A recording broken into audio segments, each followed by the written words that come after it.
All right, Shalom. First and foremost, I want to give all praises, glory, and honor unto Yahweh Ba'Shem Yahushai, Ba'Shem Rakakadash. Double honors unto the apostles and the elders who rule well at Great Millstone, who never left the flock astray and continue to feed the sheep. Salutations to you, brothers that go out throughout the four corners of this earth, pushing this truth in all sincerity, risking your life and putting your life on the line to do so. Salutations, Wa, a sincere shalom to you, the water for the work you do. And this is just a quick lesson. I was watching some news, and this video on RT came up, and this is, not for monetary gain. This is simply for educational purposes. In this video on RT, black and white relations hit rock bottom in the U.S. Relations ain't never been okay between so-called black and white people, because so-called black people go back to the nation of Israel, right, the tribe of Judah, and so-called white people go back to the nation of Esau, Edom, right, and the rats, so-called Jewish, they come from the tribe of Amalek. Right, your Germans come from Timon, your Timonites, so on and so forth. But yeah, we're gonna get into this video that RT played, and then we're gonna grab some scriptures on the history between Jacob and Esau. Without unity, there is no peace, only bitterness and fury. Those are the words of Joe Biden, who pledged to heal the nation. Well, the president might be quite disappointed to learn that more than half the nation says that relations between the black and white population have now hit an unprecedented rock bottom.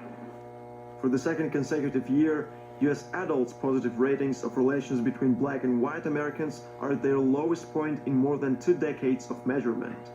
The research shows that while some white people remain optimistic about improving relations, the black population is losing hope.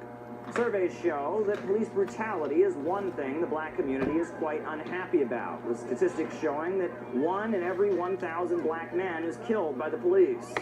This and a number of other issues result in only about 1/3 of the American population being happy about how the black community is treated. Black people are also unsatisfied about how the new administration handles racial issues. Leaders from Black Lives Matter met with White House officials earlier this year to discuss our policy agenda. And while we appreciate the chance to talk with them, we are surprised by their lack of progress on issues that matter to black people. The same communities that so strongly supported Biden-Harris during last year's election. People in the white community are starting to claim that they are oppressed as well. Take the issue of critical race theory. Many white voices are speaking up and claiming it is rewriting history. A number of white people, according to the survey, feel now that they are underrepresented in relief programs, especially after the rise of the Black Lives Matter movement. Americans' poor assessment of black-white relations stands alone in their assessments of relations between other U.S. racial and ethnic groups. Majorities of Americans rate relations between Hispanic and white people, black and Hispanic people, Asian and white people, and black and Asian people as good. With people being drawn apart, the White House is failing to halt divisions and overcome the tensions of previous years, making the problem more of an issue in today's America. Let's hear what the scripture says about it real quick before this guy gets into it. Matthew 24:12. And because of iniquity shall abound, and because iniquity shall abound, the love of many shall wax cold. And there's many iniquities that are happening in Babylon, aka America, at this current time, and they are abounding. We're seeing things that, actions of people that, hasn't been seen due to stress, due to this COVID-19 lockdown. We're seeing the true nature of people. And because of this iniquity and all this wickedness that's going on in the earth, the love of many is waxing cold, right? So people that once could get together and kumbaya at church or here or there, all of that's going out the window, as you can see, and with our black and white relations, as they say. So this is not surprising at all. It's the unfortunate result of not having a reckoning with the past, the present, and unfortunately, potentially the future of a country that really has never come to grips with how much racism is ensconced in its very fabric. We saw really what surfaced the backlash of this country having the temerity and the gall to elect a black president really surfaced a lot of people who have been harboring anti-black and racist feelings, anti-immigrant feelings, anti-Muslim feelings for a very, very long time. A lot of distance between people creates competition.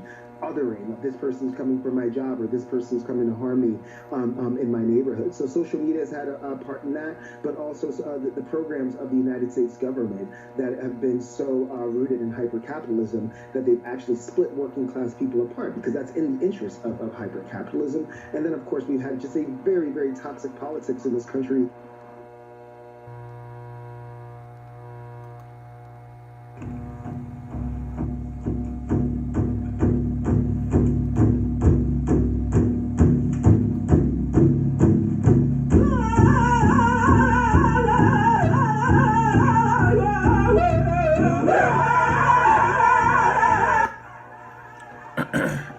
Grab a couple of scriptures, because like I said, Esau goes back, or the so-called white man goes back to their forefather Esau, and the so-called Negro that they're complaining about calling black goes back to the forefather Jacob, right? And here's the history of that right here in Genesis chapter 25 and verse 19.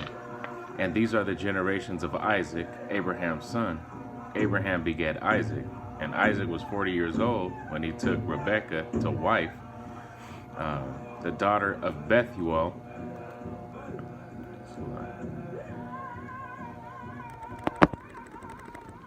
Cat jamming in the background, it's a little loud. I want to make sure that this could be heard.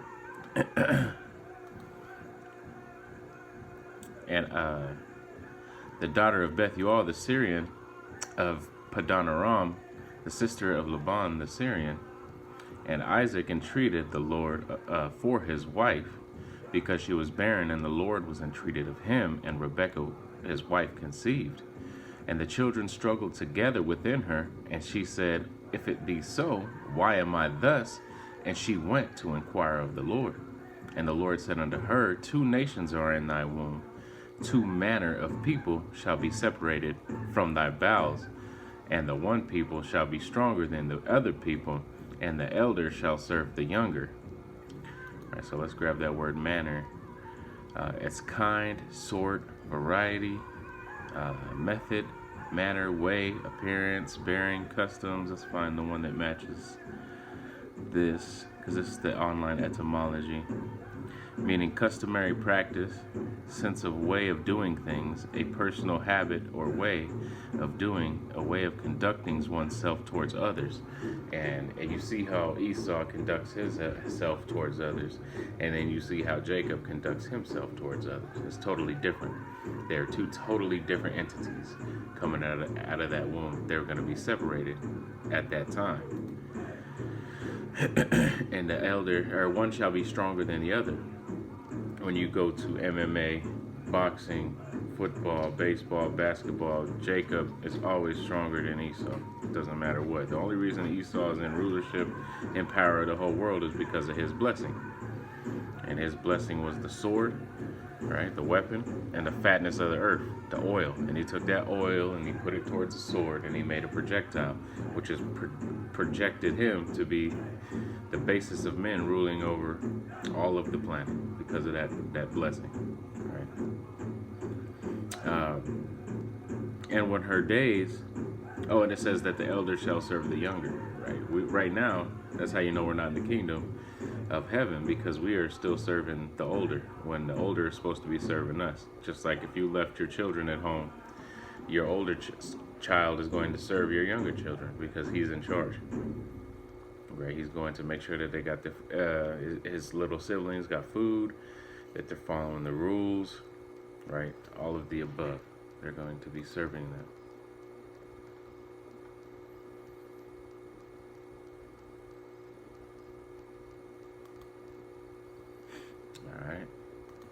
Looking for a new album? Good news. The search is over. Check out.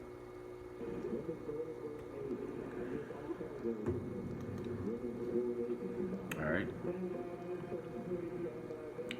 And when her days to be delivered were fulfilled, behold, there were twins in her womb, Jacob and Esau. And the first came out red all over, like a hairy garment, and they called his name Esau. And that word in the Hebrew is Ishashua, which means he wasted away, right? And what was wasted away? His pigment or his flesh. Because when he was born, he wasn't brown like Jacob. He was red because he was translucent, and the blood under his skin was showing forth throughout his body, right? Just like the pink and red people today who call themselves white, self-proclaimed white, right? Those are also red people that come from Esau. And after that came his brother out, and his hand took hold on Esau's heel, and his name was called Jacob. And Isaac was 80 years old when she bare them. I need to find that too. I think that's in grab my apocrypha. Just a quick precept. Quick pre, as they say.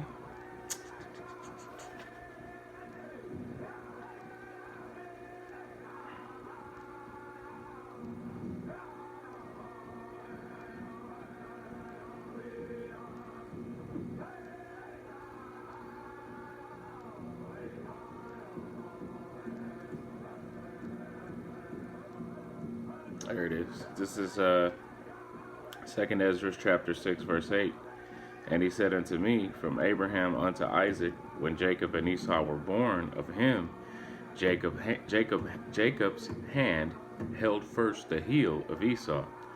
For Esau is the end of the world, and Jacob is the beginning of it that followeth. Right? We're the beginning of the kingdom of heaven. Right?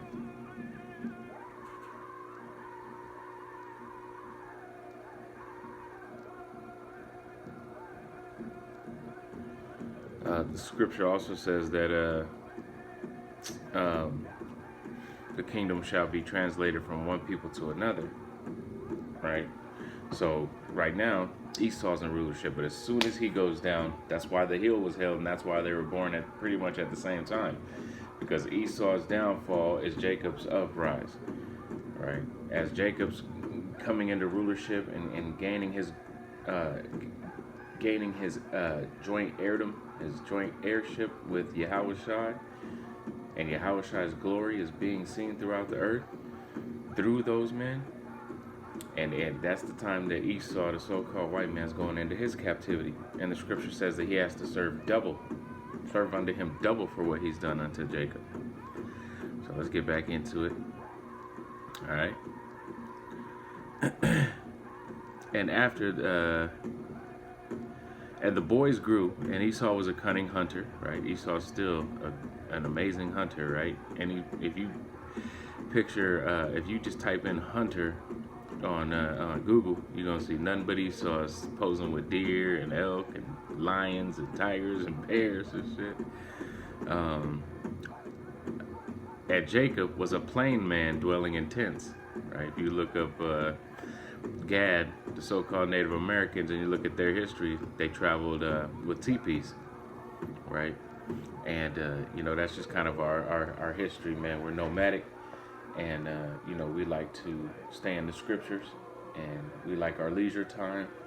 We like our food, we like our women. So we're plain men dwelling in tents. We don't need all that. We got flocks. We don't have to go out and hunt like that. And Isaac loved Esau because he did eat his venison, but Rebekah loved Jacob, and so did the Most High. And Jacob sawed pottage, and Esau came from the field, and he was faint. And Esau said to Jacob, feed me, I pray thee, with that same red pottage, for I am faint. Therefore his name was called Edom, right? Edom, red, right? The nation of red men. They're not white. They called themselves that to hide their identity. And then they tried to call the Native Americans red, right, which is a complete lie. The Native Americans are brown, different shades of brown. And the only red people on this planet is the Edomites. And that red pottage, man, wasn't even done, right? Esau likes his steak tartare, you know. And Jacob said, sell me thy birthright, or sell me this day thy birthright. And Esau said, behold, I am at the point to die, and what profit shall this birthright do to me? And Jacob said, swear to me this day. And he sware unto him, and he sold his birthright unto Jacob. And Jacob gave Esau bread and pottage of lentils. And he did eat and drink, and rose up, and went his way. Thus Esau despised his birthright. Right, and you see it now. Esau's trying to ruin his planet because he knows that the kingdom of heaven is at hand, and he has but a short time. Right, the devil cometh down with great wrath, knowing that he hath but a short time. Roughly paraphrasing. And that devil, that physical counterpart of Shaitan, is Esau Edom. And Esau Edom and Shaitan are employed by the Most High, to be the whooping stick of Jacob. But that's only for a certain appointed time, and that time's about to be over. And, you sold your birthright, so we get to inherit the kingdom of heaven, The water to Yahweh Bashim Yahushua, that we don't have to be slaves under you forever, like you got to be slaves under us forever. All right. And let's get it, let's see. Let's get it from the Old Testament.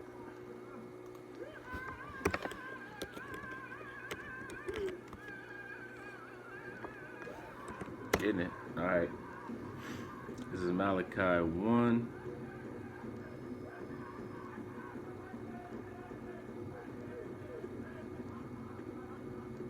There we go. This is Malachi 1:1. The burden of the word of Yahweh to Israel by Malachi. I have loved you, saith the Lord. Yet ye say, wherein hast thou loved us? Was not Esau Jacob's brother? Saith the Lord. Yet I loved Jacob, and I hated Esau, and laid his mountains and his heritage waste for the dragons of the wilderness. Whereas Edom saith, we are impoverished, but we will return and build the desolate places. Thus saith Yahweh of hosts, they shall build, but I shall throw down, and they shall call them the border of wickedness, and the people against whom the Lord hath indignation forever. And your eyes shall see, and ye shall say, the Lord will be magnified from the border of Israel. All right, so he don't even fuck with Esau Edom. Let's see if I can find that. I had that. Shit, where was that?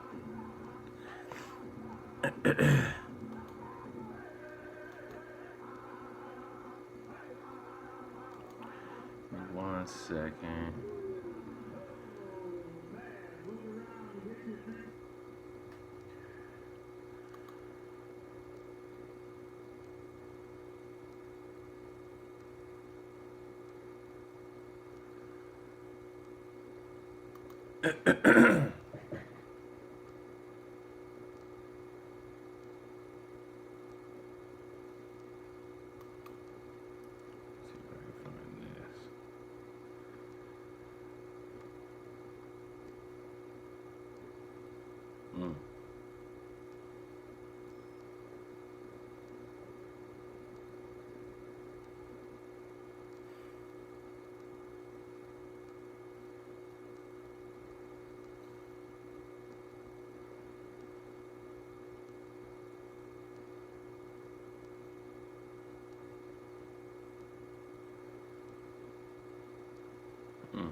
And also read Genesis 27 goes into how how Jacob received his blessing and how Esau received his. And if you go into that, verse 41 kind of shows the history. And Esau hated Jacob because of the blessing wherewith his father blessed him. And Esau said in his heart, the days of mourning for my father are at hand. Then will I slay my brother Jacob, The days of mourning for my father are at hand. Then will I slay my brother Jacob. And these words of Esau, her elder son, were told to Rebekah, and she sent, and Jacob called her son, Jacob her younger son, and said unto him, Behold, thy brother Esau, as touching thee, doth comfort himself, purposing to kill thee. So these tensions between so-called black and white, as Philip Maupin was getting into,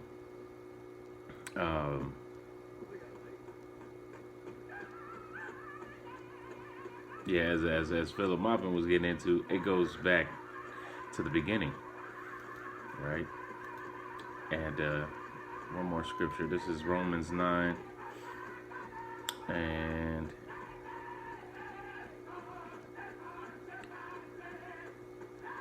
9. For this is the word of promise. At this time will I come, and Sarah will have a son. And not only this, but when Rebekah also had conceived by one, even by our father Isaac. For the children, being not yet born, neither having done any good or evil, that the purpose of the Most High, Yahweh Bashem Yahushai, according to election might stand, not of works, but of him that calleth. Excuse me. All right, the Most High that calleth, And it was said unto her, the elder shall serve the younger, right? As it is written, Jacob have I loved, but Esau have I hated. What shall we say then? Is there unrighteousness with the Most High? Yahweh Bashem Yahushai forbid. For he saith to Moses, I will have mercy on whom I will have mercy, and I will have compassion on whom I will have compassion. Right? So the Lord loves Jacob and he hates Esau, but that was just getting into the point of like why you see these tensions and why they ain't never gonna get no better. So keep dreaming. This kumbaya, hand joining hand bullshit is only for a moment anyway, because the kingdom of heaven is at hand, and the so-called white man got to serve his slavery, and he ain't never gonna live peaceably in the kingdom of heaven, because he got hell to pay for what he's done here on earth. He's not fit for the kingdom. He's fit for destruction, as are 2/3 of our own nation who joined hand in hand with these devils. Shalom.